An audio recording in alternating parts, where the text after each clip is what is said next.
वाचून त्याचा अर्थ सांगत असते ते आपल्या ध्यानात बसते. मोठ्या जागेवर थांबून नका जोपर्यंत ते ध्येय प्राप्त होत नाही. समज एखादा माणूस जर गाडी शिकायला लागला असेल तर त्याला गाडी येत नसेल तर शिकायला लागला तर धडक झाली तर पुन्हा प्रयत्न करतो मग त्याला गाडी शिकता येते. त्याच्यामुळेच जर टीचर अभ्यास सांगत असेल तर ते मेडिटेशन केल्यामुळे जे काही पुढे शिकवत असेल किंवा काही वाचत असेल ते आपल्या ध्यानात बसतं.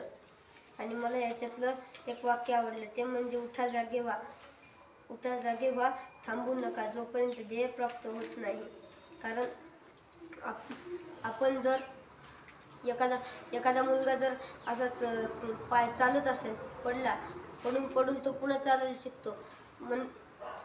म्हणून स्वामी विवेकानंद म्हणतात की उठा जागे व्हा थांबू नका जोपर्यंत ध्येय प्राप्त होत नाही.